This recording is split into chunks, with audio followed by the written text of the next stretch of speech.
वृक्षारोपण करून वैवाहिक जीवनाची सुरुवात. 21 झाडे लावत केला विवाह. आपल्या वैवाहिक जीवनाची सुरुवात करताना वसुंधरा प्रतिष्ठानच्या कार्याने प्रेरित होऊन औसा तालुक्यातील माळुंब्रा येथील रहिवासी प्राध्यापक निलेश क्षीरसागर आणि मोनिका भोजने यांनी 21 विविध प्रकारच्या झाडांची लागवड केली आहे.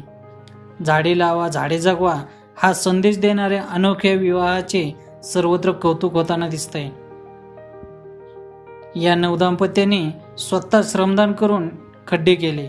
शिवाय वड, पिंपळ, आंबा, चिंच, कडुनिंब अशी 21 पर्यावरणपूरक झाडे लावली. सध्या कोरोना काळात ऑक्सिजनचं महत्त्व सर्वांना पटलंय, त्यामुळं झाडं लावून ती जगवली पाहिजेत हा संदेश देण्यासाठी या नवदाम्पत्यानं पुढाकार घेतलाय.